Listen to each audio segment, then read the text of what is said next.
Россия переживала очень сложный период своей истории.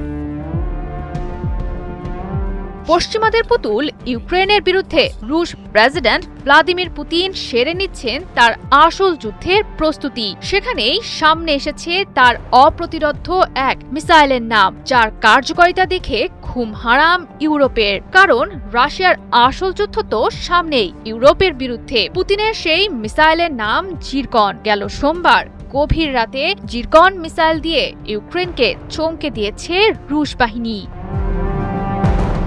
কিয়েভের আকাশ প্রতিরক্ষা বাহিনী রাশিয়ার ছোড়া ৮টি জিরকন মিসাইল ঠেকাতে পুরোপুরি ব্যর্থ হয়েছে। প্রশ্ন উঠেছে, কেন জিরকনের সামনে মুখ থুবড়ে পড়েছে জেলেনস্কির দেশের আকাশ প্রতিরক্ষা ব্যবস্থা? কেনই বা জেলেনস্কির প্যাট্রিয়ট ক্ষেপণাস্ত্রকে ঘায়েল করতে জিরকনের উপর ভরসা রাখছেন দূরদর্শী পুতিন? উত্তরটা দিনের আলোর মতোই পরিষ্কার। মাত্র কয়েক মিনিটের মধ্যেই লক্ষ্যবস্তুতে পৌঁছে আঘাত হানতে পারে রাশিয়ার আকাশ যুদ্ধের দানব জিরকন ক্ষেপণাস্ত্রটি, যার পাল্লা ৬০০ থেকে ১০০০ কিলোমিটার। যদিও কিছু সূত্রের দাবি ক্ষেপণাস্ত্রটির পাল্লা ১৫০০ কিলোমিটার পর্যন্ত।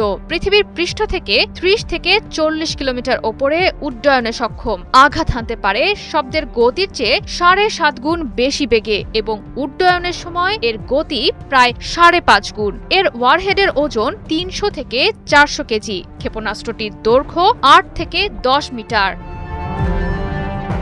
মূলত জিরকন একটি ২ ধাপের ক্ষেপণাস্ত্র, যার প্রথম ধাপে ব্যবহৃত হয় কঠিন জ্বালানি বা সলিড ফুয়েল এবং দ্বিতীয় ধাপে সরাসরি কাজ করে বায়ু প্রবাহ নির্ভর জেট ইঞ্জিন বা স্ক্র্যামজেট। লক্ষ্যবস্তু নির্ধারণের জন্য উপগ্রহ অথবা নজরদারি বিমান থেকে তথ্য নিয়ে থাকে জিরকন ক্ষেপণাস্ত্রটি। যদিও নৌযুদ্ধে জাহাজ ধ্বংস করার উদ্দেশ্যে তৈরি করা হয়েছিল 3M22 জিরকন ক্ষেপণাস্ত্রটি, তবে বর্তমানে ইউক্রেনের বিভিন্ন শহরে এটি হামলার জন্য ব্যবহার করছে রাশিয়া। এর আগে রুশ অধিকৃত অঞ্চল ক্রিমিয়া থেকে কিয়েভ ও ভিন্নেৎসিয়া অঞ্চলের দিকে ক্ষেপণাস্ত্রটি নিক্ষেপ করা হয়েছিল। বর্তমানে কুরস্ক অঞ্চল থেকেও ক্ষেপণাস্ত্রটি নিক্ষেপ করছে বলশেভিক বিপ্লবের দেশটি। ইউক্রেনের সামরিক ও নিরাপত্তা বিশ্লেষক আন্তন জেমলিয়ানের দাবি, উপকূলীয় মোবাইল ক্ষেপণাস্ত্র ব্যবস্থা বাস্টিয়নকে জিরকন উৎক্ষেপণের জন্য উপযোগী করে তুলেছে রাশিয়া। সম্প্রতি ইউক্রেনকে ঘায়েল করতে উল্লেখযোগ্য হারে জিরকনের ব্যবহার বৃদ্ধি করেছে পুতিনের যোদ্ধারা। মাত্র এক রাতেই নিক্ষেপ করেছে ৮টি হাইপারসনিক জিরকন ক্ষেপণাস্ত্র। কেননা সব ধরনের প্রতিরক্ষা ব্যবস্থা ক্ষেপণাস্ত্রটি প্রতিহত করতে সক্ষম নয়। যদিও পুতিনের ছোড়া জিরকন মোকাবেলায় ইতোমধ্যেই মার্কিন প্রেসিডেন্ট ডোনাল্ড ট্রাম্প এবং কংগ্রেসের কাছে জরুরি ভিত্তিতে প্যাট্রিয়ট ক্ষেপণাস্ত্র প্রতিরক্ষা ব্যবস্থা পাঠানোর আহ্বান জানিয়েছেন ইউক্রেনের প্রেসিডেন্ট ভলোদিমির জেলেনস্কি।